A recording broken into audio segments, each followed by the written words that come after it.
네. 네. 김소원 대표님 바로 뺏어가서 만나보겠습니다. 야, 압수지란 거. 네, 김 대표님 어서 오십시오. 네. 안녕하세요. 자, 삼성바이오. 예. 네. 삼성바이오의 그 이번 재판의 네. 혐의가 뭡니까? 이번에 뭐 지금 삼성 관련된 재판들이 많습니다. 네. 뭐 워낙에 많아가지고 뭐 대표적으로 이제 검찰이 기소한 건이 물산하고 모직 2015년도에 합병할 때, 네. 그때 자본시장법 위반이라든지 배임이라든지 예. 이런 그 재판이 있고 거기에 이제 분식회계 재판이 같이 들어 있습니다. 회계 그 기준 위반 재판이 들어 있고. 그 다음에 삼바 쪽에서 그 정선위를 상대로 그 행정소송을 그 취소해달라는 행정소송이 또 두 건이 있어요. 그거는 이제 좀 많이 진행이 돼서 그 삼성 쪽에서 몇 번 이겼습니다. 그 몇 번 이겼고, 또 정선위에서 항소를 해가지고 지금 고법 올라가 있는 것도 있고, 그 다음에 그 삼바하고 그 물산 투자자들이 그 민사소송, 손해배상 소송을 또 낸 게 있습니다. 예. 그래서 민사소송 또 행정소송, 형사재판 이런 게 이제 여러 가지 혼재돼 있죠. 오늘 제가 말씀드리려고 하는 거는 이제 그 분식회계, 그 회계 기준 위반 그 혐의에 대해서 뭐 어떤 혐의를 받고 있고 그런 혐의가 이제 어디서 연유를 했는지 뭐 그런 것들 좀 설명을 드리려고 하는데, 이거 왜 설명을 드리려고 하냐면 저도 잘 몰랐는데 지금까지 그 형사 재판이 그 물산 모직 합병 쪽에 계속 심리가 있어 왔더라고요. 그래서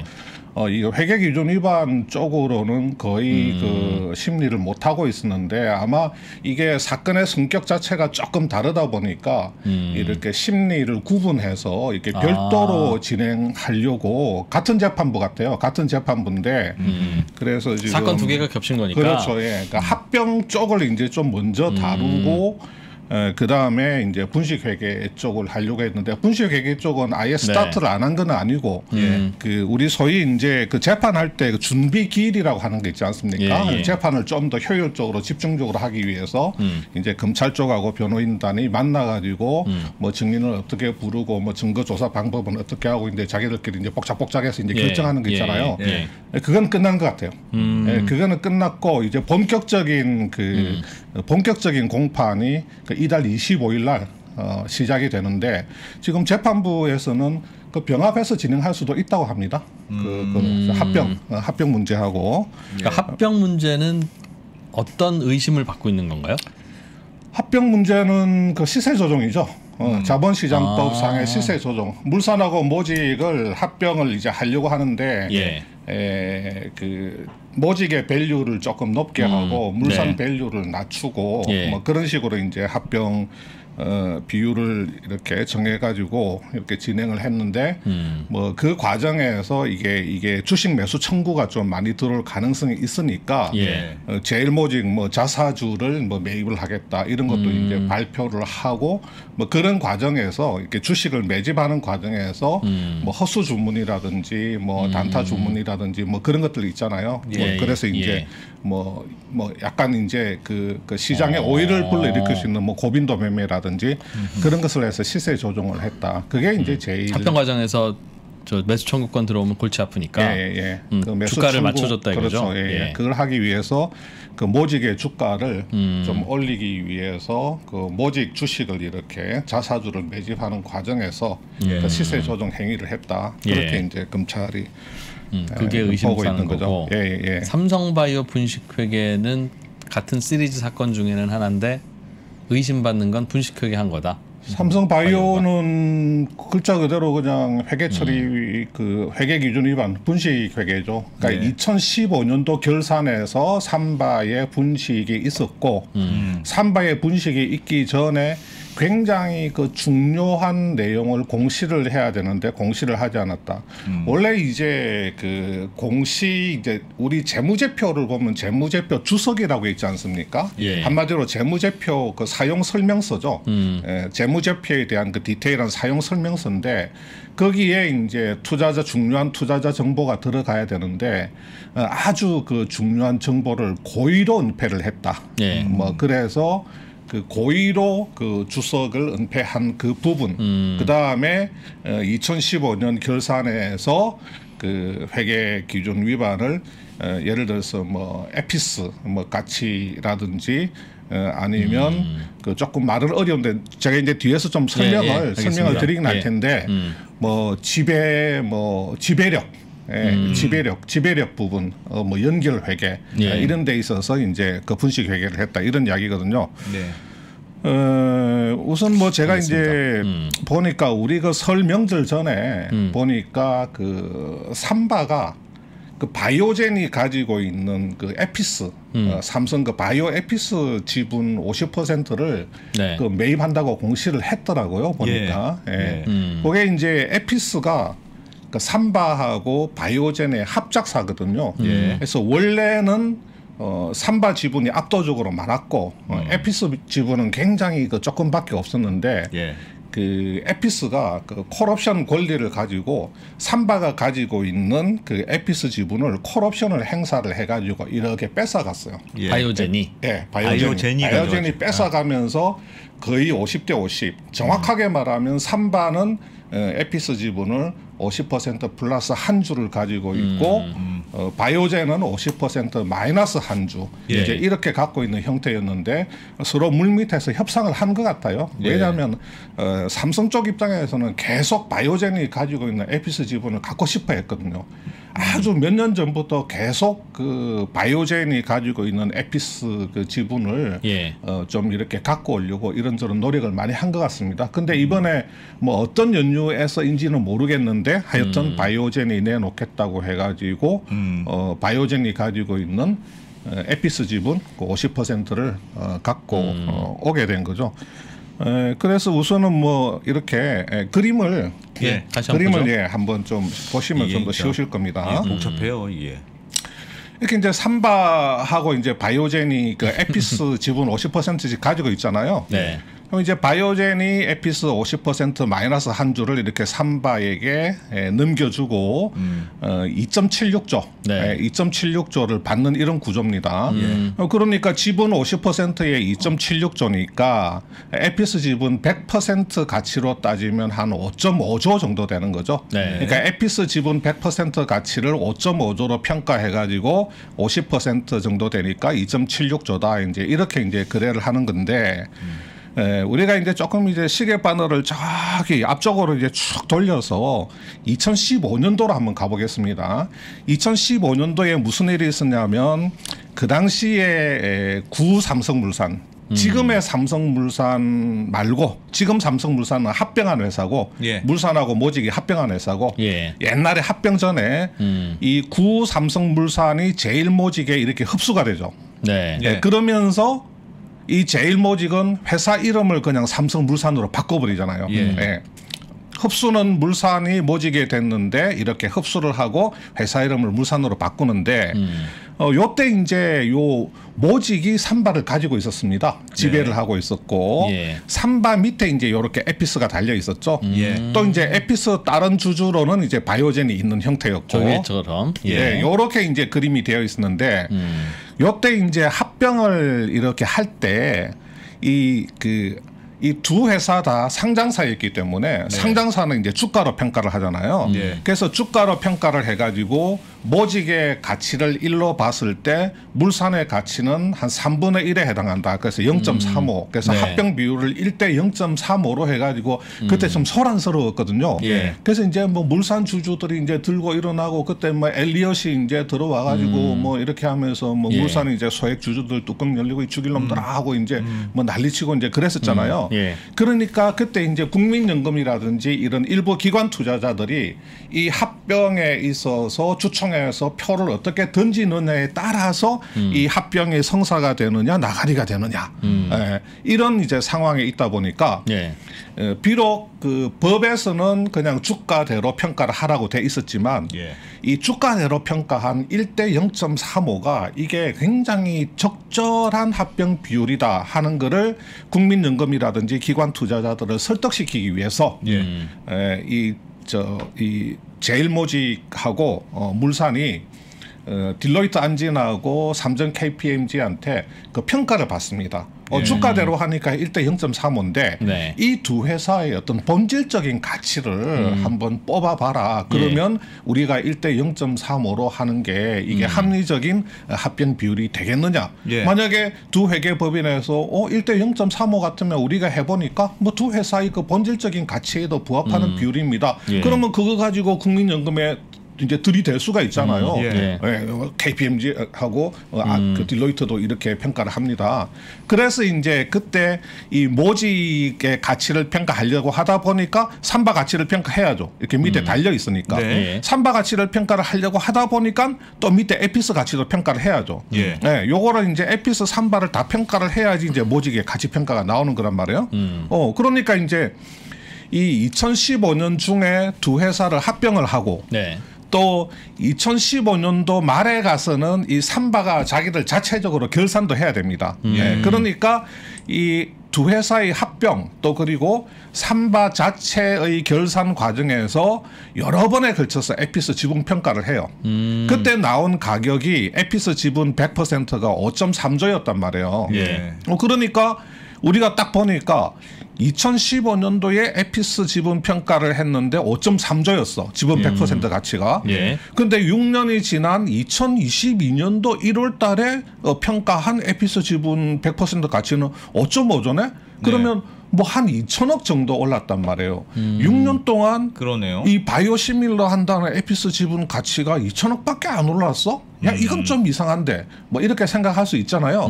그런 내용의 기사들도 좀 나왔습니다. 이건 너무 안 오른 게 아니냐 하면서 그런 내용의 기사도 나왔는데 제가 볼 때도 조금 약간 그 이 밸류에이션 그 평가 자체가 그렇게 막 쉽게 수긍이 되진 않는데 이런 건 있습니다. 이 어떤 부분을 조금 감안을 하셔야 되냐면 지금 지난달에 그 에피스 지분 평가를 했을 때 5.5조가 나왔다고 했잖아요. 자, 회계법인이 평가를 합니다. 바이오젠한테서 50%를 사는데 우리가 2.6조의 거래를 하기로 했는데 이 2.6조라는 거래 가격이 이게 합리적이냐 한번 좀 평가를 해달라. 회계법인에다가 평가 의뢰를 하잖아요. 그러면 회계법인이 평가를 하면서 에피스 지분 가치는 5.5조 그러니까 2.6조 50% 딱 맞네 이렇게 하는 게 아니고 회계법인은 레인지를 줍니다. 레인지를. 이 안에. 그렇죠. 에피스 지분 100% 가치가 적게는 여기서부터 많게는 여기까지 나온다고 볼 수가 있다. 그러니까 너네들이 2.76조에 거래한 거는 우리 회계법인이 산출한 요 레인지 안에 들어가 있기 때문에 중요성의 관점에서 문제가 없다. 중요성의 관점에서 문제가 없다. 이렇게 보는 거거든요. 그래서 이 평가 가격이 얼마가 나왔냐면 4.4조에서 최고 7.5조까지 나왔습니다. 그러니까 한 7.5조까지도 볼 수 있다는 거죠. 그래서 이제 이런 측면이 좀 있기는 있는데 그럼에도 불구하고 그럼에도 불구하고 이제 여기 중간값이 한 5.5조 정도 되지 않겠습니까? 4.4에서 7.5까지. 그래서 이 중간값이 5.5조밖에 안 된다? 이건 그럼에도 불구하고 조금 미심쩍기는 한데 물론 그 이번에도 이제 소위 말하는 DCF, 디스카운티드 이제 캐시 플로우라 그래가지고 현금 흐름 할인법을 썼고 그 6년 전에도 그때도 DCF를 돌린 거예요. 그때도 이제 현금 흐름 할인법으로 돌리긴 했는데 이게 이제 현금 흐름 할인법이라는 게 뭐 우리 이제 회계사님들은 잘 아시겠지만 이게 어떤 그 이 변수를 좀 넣느냐에 따라서 굉장히 차이가 크게 이렇게 벌어집니다. 특히 연구 성장률을 뭐 0으로 보느냐, 1%로 보느냐, 2%로 보느냐, 3%로 보느냐에 따라서 이렇게 뒷부분 후단 쪽에 우리가 추정할 수가 없어가지고 그냥 연구 성장률을 반영을 해서 이 회사의 그 캐시플로우를 계산해낼 때 연구 성장률을 몇 %로 가주느냐에 따라서 차이가 확 벌어져 버리거든요. 그런 것도 있고 뭐 이제 가중평균 그 자본 비용 같은 거 그래서 이게 좀 저도 좀 마뜩잖아요. 이게 6년 전에 5.3조인데 지금 5.5조? 그렇긴 한데 이 DCF라고 하는 것을 너무 맹목적으로 이렇게 좀 보기는 좀 어렵지 않나 하는 생각이 들어서 의심하기로는 6년 전에는 가치를 부풀렸어야 됐으니까 5.3조고 6년 전에 부풀렸거나 지금은 가능하면 싸게 사오고 싶으니까 가능하면 꾹꾹 눌렀고 가치를 그래서 저런 것 같다는 생각은 합리적으로 할 수 있으나 그런 생각은 할 수 있어요. 할 수는 있으나 네. 너 그런 거라고 100% 도장 찍을 만한 증거는 없다. 그래서 2015년도에 에피스 평가에 문제가 있다 하는 데서 의문이 시작돼서 결국은 이렇게 검찰 기소와 지금 재판까지 이 합병과 삼바 결산 이 두 개 때문에 검찰 기소와 지금 여러 가지 재판까지 엮여 있게 된 겁니다. 한마디로 그림을 요약하자면 그냥 이 그림이에요. 그냥. 지금까지 상황은 이렇군요. 그래서 재판을 하는 이유는 그 당시에 에피스의 가치 평가가 이상하다. 정확하게 말씀드리면 뭐 조금 이따 설명을 드리겠습니다만은 지금 증선위가 아까 말씀드린 대로 이 컬옵션을 삼바가 상당 기간 동안 컬옵션을 누락을 시켰어요. 그러니까 그 감사 보고서 주석에 이런 컬옵션이 있다고 하는 것을 계속 이제 공시를 안 하다가 2014년도 결산하면서부터 공시를 했는데 또 충분한 내용을 공시를 하지 않았어요. 그때 제가 페이스북에 그 당시에 그런 내용을 쓴 적이 있습니다. 2014년도 결산하면서 컬옵션 내용 공시를 했는데 뭔가 공시 내용이 좀 빈약하다는 내용을 쓴 적이 있었거든요. 그래서 왜 공시 내용이 빈약한가를 보니까 나중에 결과적으로 그 컬옵션에 그 이렇게 부착되어 있는 여러 가지 조건부 내용들을 보니까 이 사람들이 이거 의도적으로 숨기려고 하는 그런 생각이 있었네. 그래서 일부만 공개를 하고 일부는 의도적으로 이렇게 숨겼구만. 근데 그게 왜 숨겼느냐 하는 그게 그 합병하고 이렇게 연결이 된다는 겁니다. 지금 설명 한번 들어보죠. 삼성 쪽을 이제 의심하는 사람들은. 요거는 이제 그 바이오 에피스 그 2015년하고 2021년에 자산 자본 매출 세전 이익을 비교한 건데 굉장히 좋아졌죠, 그죠? 아주 비교가 안 될 정도로 엄청나게 좋아졌는데 밸류에이션 자체가 이제 좀 비슷하게 나오니까 이거 조금 아니 숫자가 이렇게 좋아졌는데 왜 밸류에이션이 좀 같이 나오나 하는 그런 좀 이제 의구심이 있다는 거고요. 이번에 바이오젠이 그러면 이 거래를 통해서 차익을 얼마나 먹었느냐? 차익 많이 먹었죠. 엄청. 자, 2015년도에 그 바이오젠하고 삼바가 합작사로 에피스를 설립을 합니다. 그리고 계속해서 증자를 해요. 하는데 바이오젠은 전혀 증자에 안 들어가요. 삼바만 계속 돈을 댑니다. 그 바이오젠은 증자에 들어갈 필요가 없는 거예요. 왜냐하면 삼성이 바이오시밀러를 처음 진출하다 보니까 아쉬운 거는 삼성 쪽이 아쉬운 거예요. 그래서 바이오젠은 딱 이제 증자에 참여를 안 하고 처음에 85대 15로 출자를 했거든요. 삼바 85, 바이오젠 15. 이 15만 딱 가지고 가만히 있는 거예요. 그러면서 이제 콜옵션만 딱 걸어놓고 있는 거지. 에피스가 좋아지면 내가 콜옵션을 행사를 해서 이 좋은 주식을 콜옵션으로 싸게 먹겠다. 이런 전략이거든. 그러니까 이제 이때는 바이오젠이 그냥 갑인 거예요. 자, 기술도 있지, 어떤 생산 그 기반도 갖춰져 있지, 그리고 그 바이오시밀러 유통망까지 그 바이오젠이 가지고 있지. 그러니까 삼성 입장에서는 처음 시작하는 입장에서는 어떻게 하든지 바이오젠의 그 바지가랭이를 잡고 좀 안 입고 와도 더럽고 치사해도 그냥 그럴 수밖에 없는 상황이거든요. 그러니까 이제 계속 증자하는데 바이오젠은 증자 들어갈 필요 없어. 왜 돈을 써? 그냥 보고 있는 거지. 그러니까 이제 삼바가 이제 계속 출자를 하는데 그래서 2017년까지 바이오젠은 기껏 600억밖에 안 넣어요. 그러니까 초기에 조금 넣은 거 말고는 추가로 안 넣어요. 조금 해가지고 600억. 그 다음에 2018년도에 아까 말씀드린 대로 그 삼바를 대상으로 콜옵션을 행사를 해요. 삼바야 네가 가지고 있는 에피스 지분 91% 중에서 41%를 내놔라. 네 지분 41%를 받으면 내 지분이 50% 마이너스 한 주가 된다. 그러니까 약속한 대로 내놔라 해가지고 콜옵션을 행사를 하거든요. 그러면 콜옵션을 행사를 하면 삼바 지분 41%를 그냥 날라먹는 게 아니고 그 사전에 이렇게 계산식으로 정해놓은 그 콜옵션 행사 대가를 줘야 됩니다. 그게 7,600억입니다.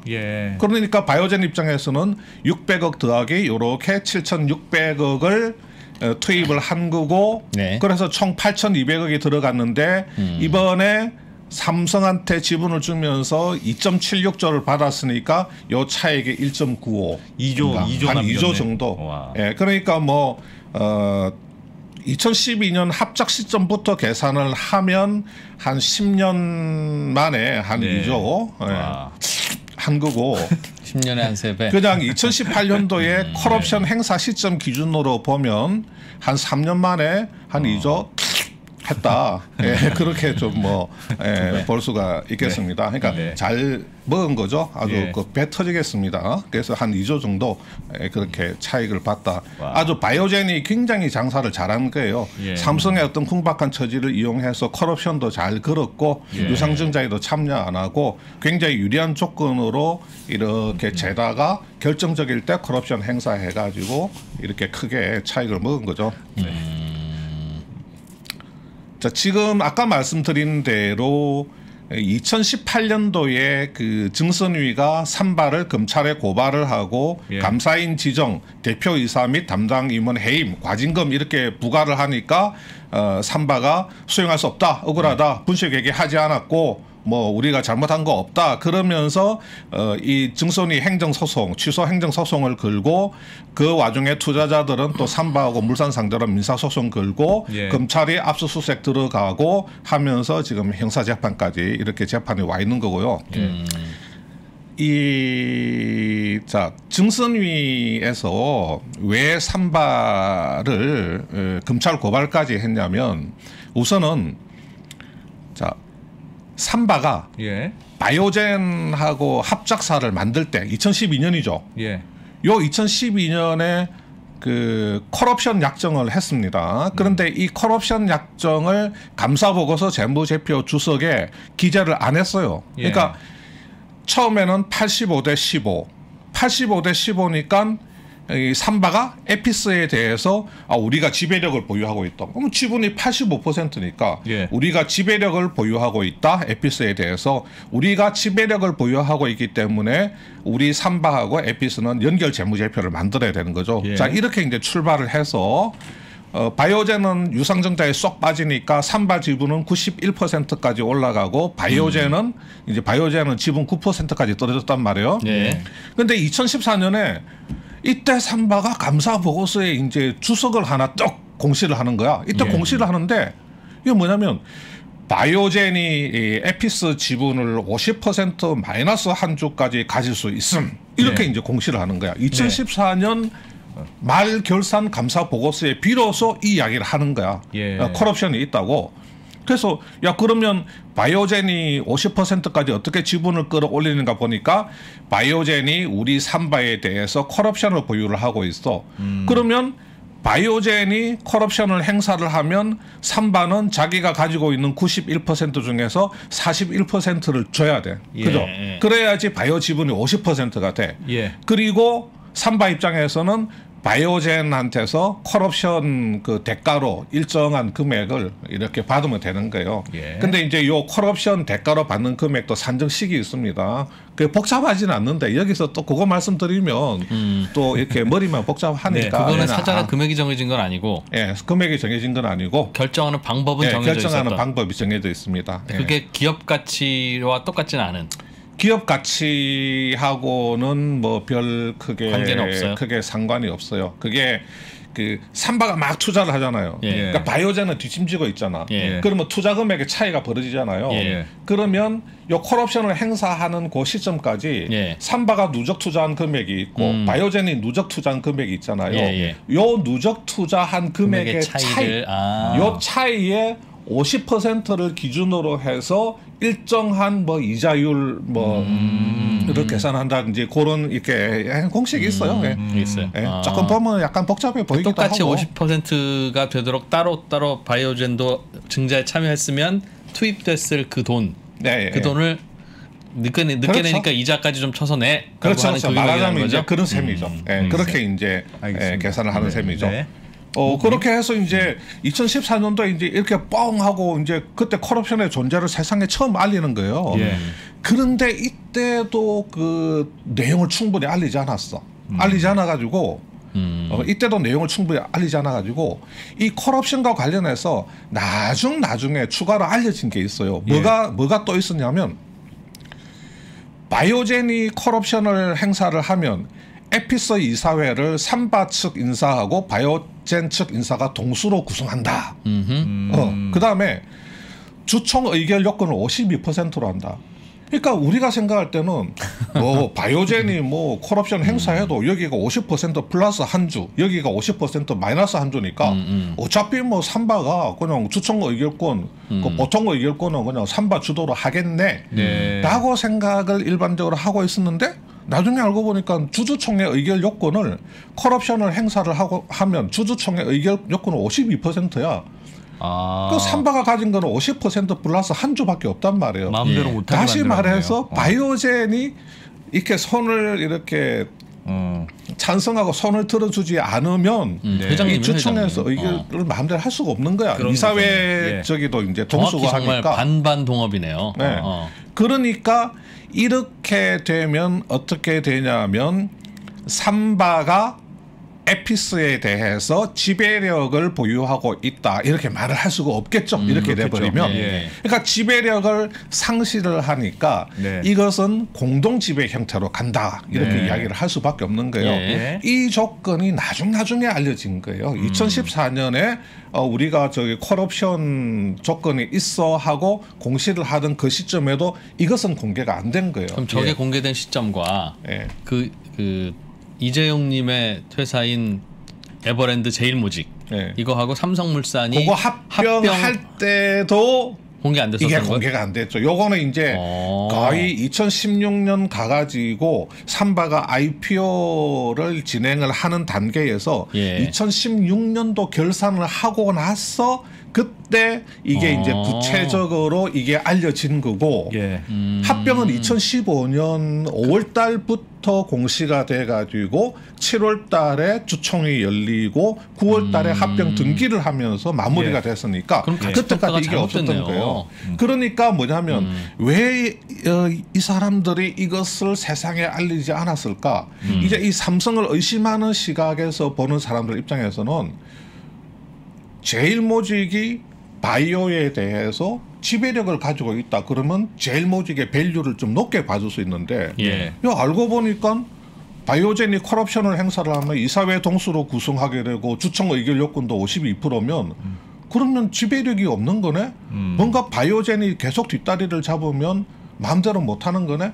그러면 제일모직의 바이오를 가지고 있는 제일모직의 이렇게 밸류가 떨어질 수가 있으니까 이것을 합병 끝나는 시점까지도 오픈 안 한 게 아니냐 이렇게 이제 의심을 하는 거죠. 이제 검찰적 시각 또 이제 우리 뭐 시민단체 뭐 참여연대나 이런 쪽에 이제 관점은 또 그렇습니다. 누가 봐도 그럴 것 같은데 거기에 대한 반론도 있어요. 삼성 쪽에. 삼성 쪽에서는 아니 뭐 회사의 뭐 주주가 삼바하고 그 에피스 주주가 삼바하고 바이오젠 뿐이고 우리 둘 뿐이고 나머지 어떤 이해관계 있는 주주도 없고 이게 뭐 콜옵션이나 이런 게 그냥 단순 그 우리가 공시를 하다 보니까 그러니까 실제로 뭐 우리가 이런 것까지 그렇게까지 디테일하게 공시를 해야 되는 줄 몰랐다. 상장사도 아니고 하다 보니 그래서 이런 그 주주 간의 그 어떤 시크릿한 약정 부분을 이런 걸 뭐 감사 보고서에서 이렇게 디테일하게 공시를 해야 된다는 그런 생각은 정말 못했다. 정말 순수하게 그 순수한 그 미스테이크인 거지. 우리가 막 그런 식으로 지금 검찰이나 어떤 시민단체에서 공격하는 식으로 그 정도까지 머리를 이렇게 그렇게 굴려서 하지는 않았다. 그래서 그 우리 삼성이 굉장히 그 샤프하고 이렇게 머리를 잘 쓰는 것 같아도 생각보다도 그렇게 머리를 그렇게까지 깊이 굴리지는 못한다. 그래서 그냥 단순한 그 실수다. 우리가 뭐 이렇게 뭐 합병 뭐 이렇게 합병 뭐 합병을 염두에 두고 뭐 합병을 하게 되면 모직이 뭐 이렇게 높아져야 되는데 이게 뭐 하면 시장에서 뭐 모직이 지배력을 잃었다 뭐 이렇게 생각을 할 거고 그렇게까지 우리가 그 정도로 머리가 좋지는 좀 않다 솔직히. 뭐 이런 이제 그 항변인 거죠. 그러니까 단순 실수다. 뭐 그런 이야기입니다. 그런 항변도 있었어요. 삼성에서 당시에 제 기억으로는 동의를 구해야 되는 구조잖아요. 뭘 하려면 저렇게 되면 바이오젠의 동의를 구해야지만 할 수 있는 거니까 그래. 삼성이 지배를 하는 게 아니지 않느냐. 그러니까 집이 작가냐 전세냐의 차이인 거예요. 근데 결혼하기 전에 확실하게 얘기해야지. 그때 삼성 자기 그게 중요해라고 결혼하고 나서 물어보면 어떡해. 그 해명은 모든 건에 저런 게 아니고 아주 중요한 건에 대해서만 저렇게 돼 있다. 뭐 그런 식으로 해명을 했었어요. 뭐 예를 들어서 뭐 신약 개발이라든지 뭐 어떤 특정한 바이오시밀러 개발이라든지 일부 조건에 대해서만 뭐 바이오젠이 그 동의를 하면 할 수 있는 뭐 그런 조건이다. 그렇게 이제 이야기를 하고 있는데 그것도 이제 뒤에서 설명드리겠지만 그래서 정선위에서는 2012년하고 13년은 콜옵션을 아예 기재도 안 했다. 감사 보고서에. 2014년도에는 부실하게 기재했다. 그러니 이것은 고의성이 있구만 하면서 제재를 한 겁니다. 검찰 고발까지 넣어버린 거예요. 그러면 그 동기가 뭐냐? 좀 전에 말씀드린 대로 이 동기가 합병하고 관련이 있다. 그래서 삼성을 공격하는 이쪽에 있는 사람들은 그렇게 이제 이야기를 하는 거죠. 그러면 이제 자 이렇게 보면 12년 이렇게 쭉 시간이 가다가 14년 말에 이제 뭐 콜옵션은 공시가 된 거고 그때 그냥 콜옵션이 있다는 것만 공시가 된 거예요. 요게 이제 요 기간은 15년이죠. 요 15년 기간 동안에 모직하고 구물산이 합병을 하죠. 그래서 모직일 때 구물산 0.35로 하고 자, 이 비율이 타당하다 하는 것을 좀 기관들을 설득하기 위해서 15년 5월에 밸류에이션을 맡깁니다. 딜로이트하고 KPMG에다가 맡기죠. 이때 이제 삼바에 대한 평가가 들어가고 삼바를 평가하려다 보니까 삼바 밑에 달려있는 에피스도 평가를 하게 됩니다. 그래서 합병이 주총에서 통과가 됐어요. 우여곡절 끝에. 합병이 통과됐으니까 두 회사 합병 회계를 해야 됩니다. 두 회사 9월 달에 두 회사 합병 마무리를 하는 합병 회계를 할 때 또 삼바를 평가를 하고 이때 또 에피스를 평가를 합니다. 그러니까 여러 차례에 걸쳐서 삼바 평가하고 에피스 평가가 들어가는데 여기서 이제 좀 숫자 차이가 좀 벌어져요. 그것 때문에 이제 또 많이 논란이 됐는데 어쨌든 간에 그건 좀 복잡한 이야기니까 그거는 일단 차치를 하고 2015년 이제 말이 지났어요. 2016년으로 딱 넘어가니까 이제 삼바가 결산을 해야 되잖아요. 여기서 이제 또 문제가 생기는 거죠. 삼바가 2015년도 2015 회계연도 결산을 하면서 손익계산서를 이렇게 내놓습니다. 이 그림에서 보는 것처럼 이렇게 내놓는 거예요. 2014년하고 2015년에 보면 뭐 매출액 뭐 조금 나왔고 뭐 영업 손실 이제 뭐 이렇게 나오고 뭐 이랬는데 갑자기 영업 외의 손익에 가보니까 이게 뭐 영업 외의 손익이 2조 6,900억이야. 영업 외 이익이 2조 6,900억이야. 그래서 그 내용을 보니까 무슨 뭐 금융 비용에서는 1조 8,400억이 까졌는데 무슨 종속기업 투자 이익으로 막 4조 5천억이 뻑 찍혀 있어. 그래가지고 세전 이익으로 2조 5천억이 나오고 법인세 비용 빼고 어쩌고 저쩌고 하다 보니까 당기순이익이 1조 9천억이야. 그래서 계속해서 적자를 내던 회사가 2015년 결산해서 갑자기 1조 9천억 이제 단기 순이익 회사로 전환이 된 거예요. 보니까 거기에 가장 크게 기여한 게 보니까 종속기업 투자 이익으로 4조 5천억이 이렇게 꽝 박혀 있는 거예요. 손익계산서를 보니까. 그래가지고 또 재무상태표를 열어보니까 1년 전만 해도 이렇게 이익잉여금에 보니까 3,100억 아까지가 나 있어. 이렇게 이렇게 빠져 있었는데 2015년도 결산을 보니까 자산도 대박 늘고 부채도 대박 늘고 근데 이제 워낙에 자산이 크게 늘다 보니까 자본 총계가 이제 2조 7천억 자본 총계가 2조 7천억인데 보니까 이익잉여금이 1조 6천억이야. 작년에는 그냥 이게 마이너스 3,100이던 이익잉여금이 뭐 1조 6천으로 돼 있고 이게 그 자본 총계가 6,300억에서 이제 2.7조로 굉장히 이제 이 재무 상태표만 보면 이렇게 상당히 이제 우량하다 이렇게 평가를 봐도 이게 바뀌어 버려 있는 거예요. 이게 이제 어떻게 된 거냐면 아마 아시는 분은 조금 아실 건데 제가 최대한 이 과정을 최대한 좀 쉽게 설명을 드릴게요. 삼바는 에피스 지분 90%를 가지고 있죠. 그러니까 우리가 에피스를 지배하고 있다, 지배력이 있다 이렇게 이야기를 했거든. 그러니까 삼바는 지배 기업이고 에피스는 종속 기업이란 말이에요. 그러면 삼바가 보유한 에피스 지분은 뭐라고 부르냐면 종속기업 투자 주식이다. 이렇게 이제 부르는 거지. 이렇게 부르는데 2015년 딱 결산을 하면서 이 삼바가 말하기를 바이오젠이 콜옵션 행사를 할 가능성이 높아졌다 이렇게 이제 높아졌다 이렇게 이제 이야기를 하는 거예요. 이렇게 하면서 이 바이오젠이 콜옵션 행사할 가능성이 높아졌다는 게 무슨 말이냐면 바이오젠이 콜옵션 행사하면 그 지분을 갖고 가잖아요. 지분을 갖고 가는 대신에 삼바에게 돈을 줘야 되죠. 사가야 되니까. 삼바에게 주는 돈보다도 콜옵션 행사로 가져가는 지분의 가치가 엄청나게 이제 높아진 상태. 요 상태가 돼야지 바이오젠이 콜옵션을 행사를 할 거 아닙니까? 그렇겠죠. 그러니까 삼바가 바이오젠이 실제로 콜옵션을 행사했느냐 행사하지 않았느냐 그거는 상관없어. 실제로 행사를 안 했어도 돼. 삼바가 결산을 하면서 보니까 이거 우리 에피스 지분 가치가 상당히 높아졌네.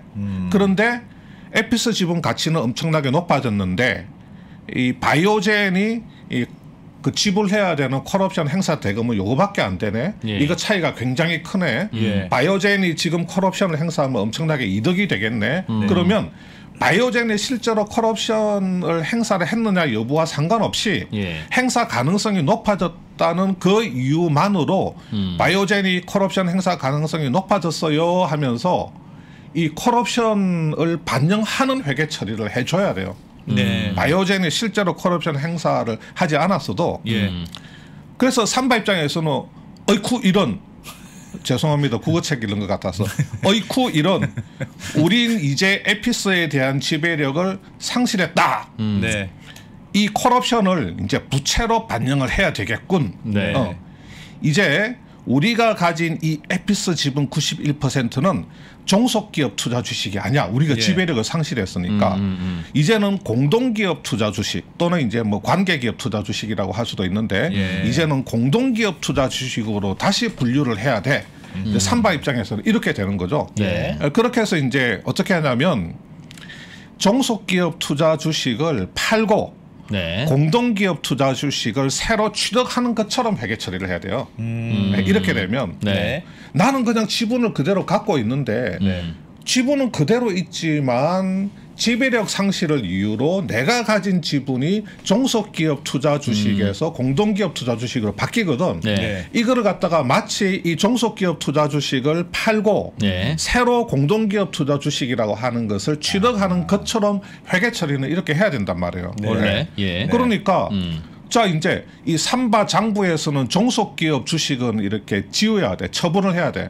그러면 삼바 장부의 에피스 순자산은 3천억으로 잡혀 있었거든. 그러니까 이 3천억은 빼야 돼. 이제 이거는 빼야 되고 그러면 에피스 지분을 취득을 해야 돼요. 공동기업 투자 주식이다. 이 에피스 지분 91%는 공동기업 투자 주식이라고 취득을 해야 되는데 취득할 때는 에피스 지분의 가치 평가를 해야 돼요. 공정 가치 평가를 해야 돼. 이게 얼마짜리냐. 이 공정 가치 평가를 해서 평가해서 나온 가격이 4조 8천억이에요. 앞에 딜로이트가 이렇게 평가를 한 가격이 4조 8천억이야. 그러니까 삼바가 가지고 있는 에피스 지분의 공정 가치를 평가를 해서 나온 게 4조 8천억이야. 그 지분 100% 가치가 아까 5.3조였잖아요. 이 5.3조에다가 91%를 곱하니까 이게 4조 8천억이야. 그러면 이 4조 8천억 원어치 지분을 사는데 삼바가 얼마를 투입했어요? 투입은 빵이지. 투입 안 했지. 그럼 어차피 갖고 있는 거 이름만 바꿔치기 하는 거니까. 그러니까 4조 8천억짜리를 돈 하나도 안 들이고 얻었고 그 대신에 장부에서 3천억짜리를 지워야 되니까 종속기업 투자 이익으로 4조 5천억이 났다. 또는 종속기업 처분 이익으로 4조 5천억이 났다. 이렇게 회계 처리를 해버리는 겁니다. 이렇게 회계 처리를 하는 거예요. 자, 그 다음에 이제 2단계로 이제는 콜옵션 행사 가능성이 높아졌다고 했으니까 이제 콜옵션 부분을 반영을 해야 돼.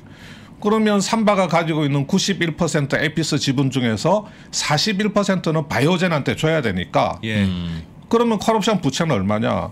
에피스 지분 100% 가치를 5.3조로 봤으니까 거기다가 41%를 곱하면 이게 2.2조란 말이에요.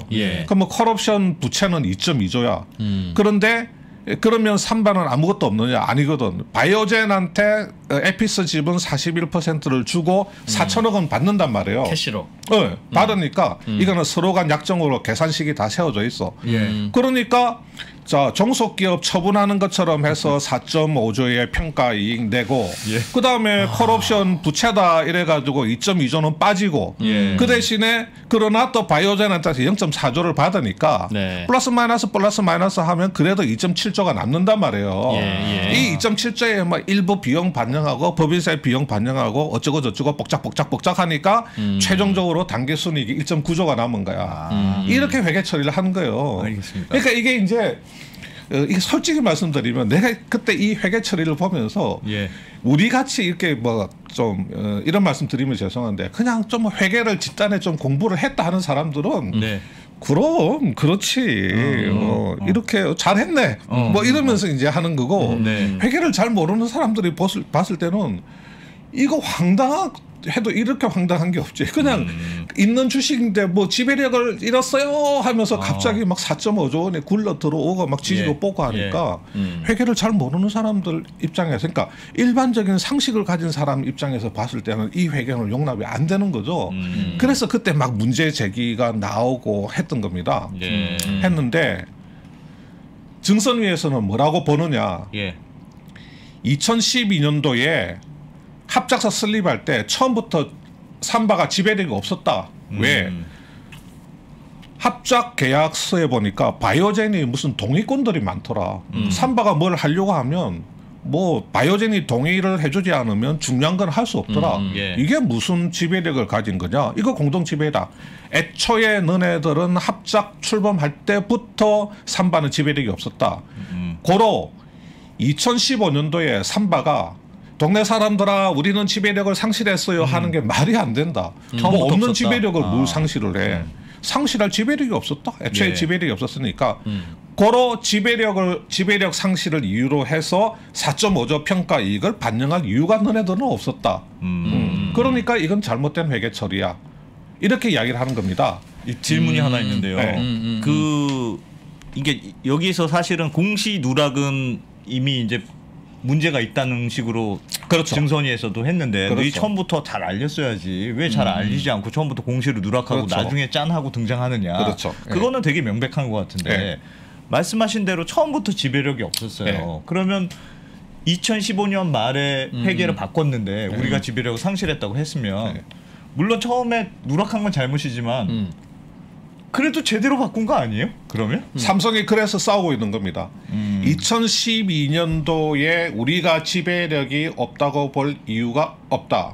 왜냐하면 바이오젠이 가지고 있는 소위 말해서 동의권이라고 하는 거는 소수 주주로서 자기의 어떤 권리를 최소한의 권리를 지키기 위한 방어권의 성격으로 봐야 되는 거다. 방어권의 성격으로. 이게 조금 어렵거든요. 이게 저도 이 지배권 부분을 옛날에 그냥 책으로만 보고 이게 실제로 이게 현실 세계에서 나타날 줄은 몰랐어요.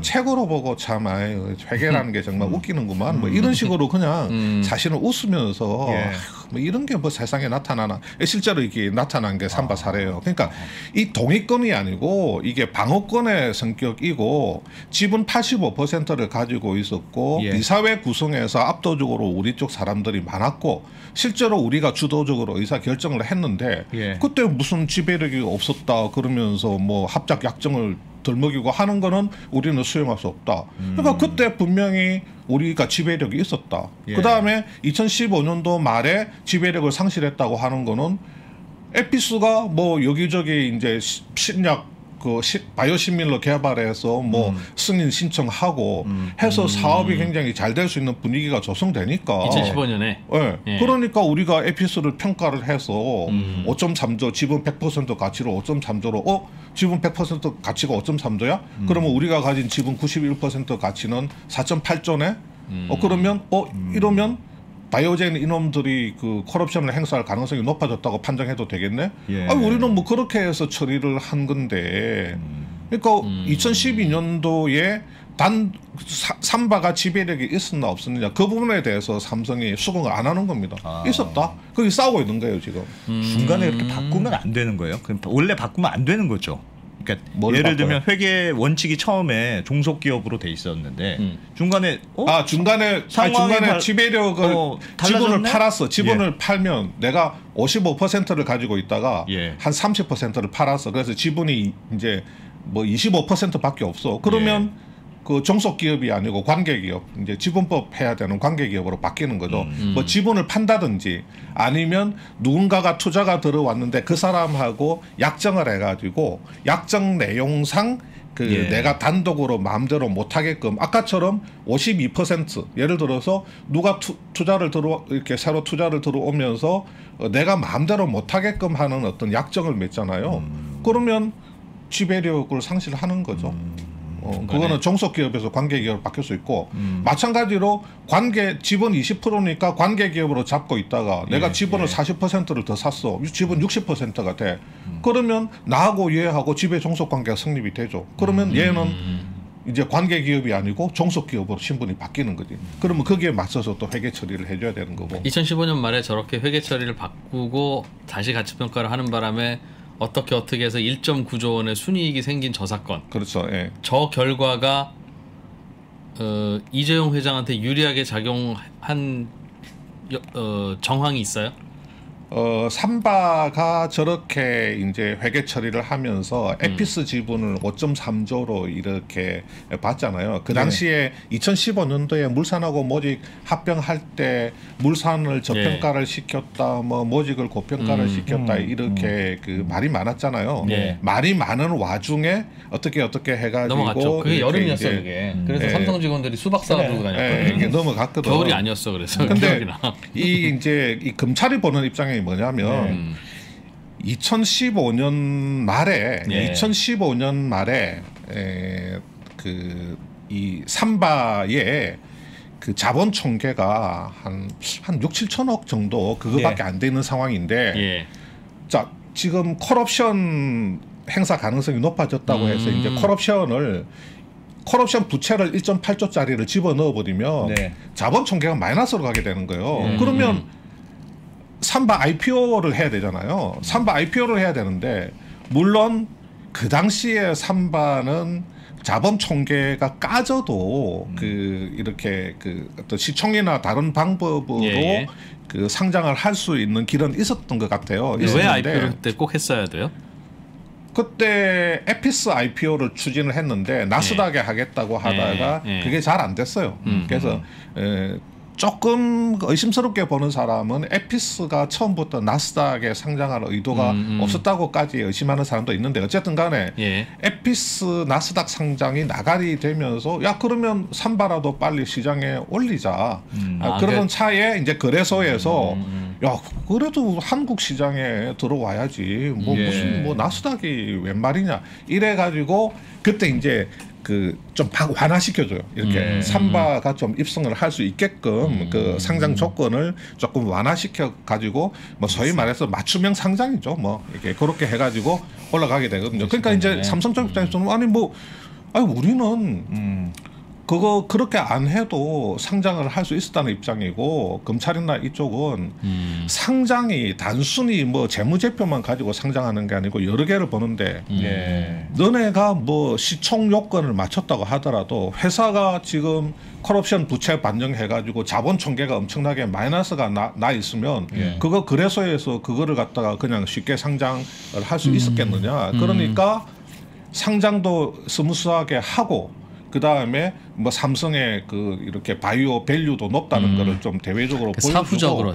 그렇죠. 제일모직 에버랜드와 삼성물산이 합병할 때는 합병은 이미 끝났지만 왜 이렇게 가치가 없어 보이는 에버랜드 제일모직을 부풀려서 합병했냐는 여론이 남아 있으니 그 여론을 달래기 위해서라도 그런 목적 사후에라도 상장도 시키고 사후에라도 성적표를 좀 반짝반짝하게 해서 그렇죠.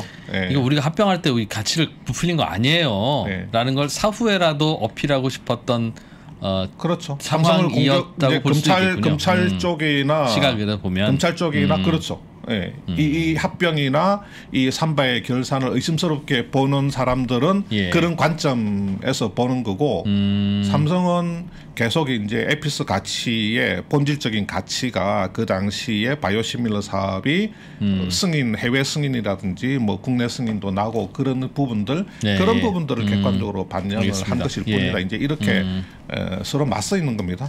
그 이번에 이제 소송이 이제 곧 진행되잖아요. 이 분식회계 관련해서 증선위에서는 고의적인 분식회계가 있었다고 변론이 낸 건데 삼성에서 우리는 억울하다 행정소송 붙고 그게 이제 소송이 되는 건데 이 소송 결과가 처음에는 왜 삼성 바이오로직스가 이것 때문에 잠깐 거래 중지됐다가 일단 지금 유지는 되고 있잖아요. 예, 그런 거에도 심사위원회에서 상장 재개 그런 거에도 영향을 미쳐요. 행정소송은 어떻게 영향을 미칠까요? 이 행정소송은 네. 증선위에 2018년도에 결정이 잘못됐으니 네. 이걸 취소를 시켜달라는 거거든요. 네. 그러면 행정소송에서 야 증선위 결정 잘못됐다는 거는 그건 뭐 콜옵션 누락한 거 그거 뭐 그렇게까지 할 사안이 아니네. 예. 그리고 뭐 2015년도에 삼바 회계 처리 그거 뭐 그렇게 그 문제 삼을 부분 아니네. 이렇게 법원이 결정을 내려보는 거기 때문에 예. 이 형사 재판에도 이제 바로 영향을 줄 수가 있죠. 근데 만약에 그 행정 그 심판에서 야 증선이 그게 옳게 판단한 거야 이렇게 되면 이것도 이제 이 형사 재판에 영향을 줄 수 있는데 이 형사 재판에 와가지고 이제 또 행정 그 심판 소송은 그렇게 결정이 됐다 하더라도 형사 재판 중에서 이렇게 또 이렇게 다툴 수가 있죠. 근데 여기서 이제 뭐 유죄가 나오고 하면 이제 뭐 삼성 경영진들이라든지 이런 사람들은 뭐 실형을 살든지 뭐 집행유예를 받든지 거기에 따라서 처벌을 받는 거고 그 다음에 이 회사에 대해서는 이미 이제 재무제표 수정이라든지 수년치에 지금 그거를 지금 스톱을 시켜놓은 상황이거든요. 원래 정선위에서는 2010 뭐 몇 년도부터 몇 년간의 재무제표를 다 수정을 하라고 했는데 그거를 이제 행정소송을 통해서 스톱을 시켜놓은 거예요. 그래서 재무제표 이제 다 새로 이제 다 수정하고 이렇게 숫자를 이제 아예 몇 년 전 거부터 이제 다시 바꾸고 해가지고 그때부터 이제 숫자 다 이제 만들고 해야 되죠. 그리고 이제 뭐 임원에 대한 징계라든가 그런 거 이제 스톱 시켜놨던 것들 그런 것들 이제 다 징계를 하고 그렇게 해야 되는 거죠. 그러니까 이게 이제 예를 들면 이제 상장 적격성 실질 심사 같은 경우는 뭐 횡령 배임, 이제 횡배라든지 여러 가지 뭐 요건들 있잖아요. 근데 이렇게 재판 가가지고 그 재판에서 뭐 죄를 지은 만큼 예를 들어서 뭐 처벌을 받는다. 그거는 제가 볼 때는 상장 적격성 실질 심사로 갈 사안은 아니고요. 알겠습니다. 그러니까 이게 일부러 그런 거냐 아니냐의 문제라서. 서로 주장이 맞붙으면 뭔가 증거가 필요하겠네. 그 증거가 하나 나왔다고. 그러니까 지난번에 어디 압수수색하러 갔더니 삼성바이오에서 복도 밑에다가 그것도 재판하고 있습니다. 그 뭐 노트북하고 뭐 이런 게 이제 숨겼다가 그래가지고 그것도 재판하고 있어요. 시나리오별로 다 했다. 거기서 나온 증거물로 보면 이거 다 너네 시나리오 있었네. 뭐 이렇게 볼 수 있지는 않을까요? 뭐 그런 것도 불리하게 작용하죠. 그리고 또 이제 삼성의 내부 문건이 이제 뭐 한겨레 신문에서 그 삼성 내부 문건을 입수를 해서 크게 보도를 했는데 그 내부 문건에 보면 이 삼바의 그 자본 잠식 문제를 해결을 하기 위해서 삼바가 엄청나게 고민을 하면서 이 방법 저 방법 막 쓰려고 막 하다가 결국은 지배력 상실 쪽으로 결정을 해서 밀고 간 그런 이제 자료들이 좀 있어요. 그렇군요. 재판 진짜 오래 걸리네요 이게. 어마어마하게 오래 걸리죠. 또 비싼 변호사님들 이제 이렇게 와가지고 하면 시간 걸리잖아요. 그래서 그 업무에 연관된 임원들에 대한 형사 재판이다. 지금은 행정 소송도 지금 진행되고 있고 민사 소송도 가고 있고 그다음에 이 형사 재판도 진행되고 있고 여러 개가 지금 아직도 다 결론이 안 났네요 하나도. 행정소송은 그 행정소송 그 1심은 삼성이 이겨가지고 정선위에서 항소해가지고 지금 2심 올라가 있는 사건들이 행정소송에서는 삼성이 뭐 몇 건 한 2건인가 이긴 걸로 알고 있어요. 알겠습니다. 그런 일이 벌어지고 있다. 복잡한 일이네요. 좋겠어요? 왜요? 이런 고민 안 해도 되잖아, 안 기자는. 뭐 물려줄 게 있나, 뭐 가치 평가할 뭐 기업이 있나, 뭐. 네, 네. 저도 마찬가지고. 네. 내가 좀 이상하긴 해요. 보면은 회계라는 게 그렇게 확 바뀌어도 되나 싶기도 하고 상식적으로는 그런데. 상속세율이 매우 낮아지면 저런 거 안 할까? 그래도 난 할 것 같아. 그죠? 그럼요. 나도 상속세율이 과도하게 높은 거는 맞는 것 같은데 사람의 욕심이 끝이 없대잖아요. 그걸 낮추면 안 할까는 잘 모르겠어요. 아니, 제가 얼마 전에 들은 얘기가 그랬다는 거예요. 진짜 아주 미국의 진짜 부자한테 뭐 이렇게 돈 버는 행사를 했는데 기자가 당신은 얼마나 돈을 더 벌면 만족하겠습니까? 이렇게 네. 물어보니까 Just little more라고 그랬대. Just a little more. 조금 더 필요하다 지금. 계속 조금 더 필요한 거예요. 그러니까. 네. 글쎄요. 저도 기억이 나요. 네. 난 정말 1억만 있으면 좋겠다는 생각을 내가 하고 살았던 때의 기억이 있어. 그러면 다른 건 원하지 않을 거야라고 혼자 생각했던 어리석은 시절이었죠. 예. 네. 글로벌 모니터 김수원 대표님 고맙습니다. 예, 감사합니다. 아니 다른 거 좀 보여주세요. 다른 것도 다 마이너스. 대충 파란색은 보셨잖아요, 그죠? 예, 이런 거 좀 보셨잖아요. 약세장 만나니까 대응하기가 쉽지 않으시죠? 안녕하십니까, 강원국입니다. 자산 배분 전략의 달인 이 강환국 작가가 속 시원하게 해결해 드리겠습니다. 가장 중요한 거는 이렇게 투자를 하면은 최악의 순간에도 그 10에서 15% 정도 손실 보고 끝난다, 뭐 이런 겁니다. 하락장에서의 손실은 제한적으로. 그 사실 복리 15%가 아무것도 아닌 것 같은데 네. 이렇게 하면은 원금이 4, 5년에 한 번 더블이 되고 50년 동안에 1000배 이상이 되는 것을 볼 수가 있습니다. 복리의 마법으로 수익은 길게. 강환국 작가의 자산 배분 전략과 함께 성공 투자하시기 바랍니다. 꼭 사주십시오. 후회하지 않을 겁니다.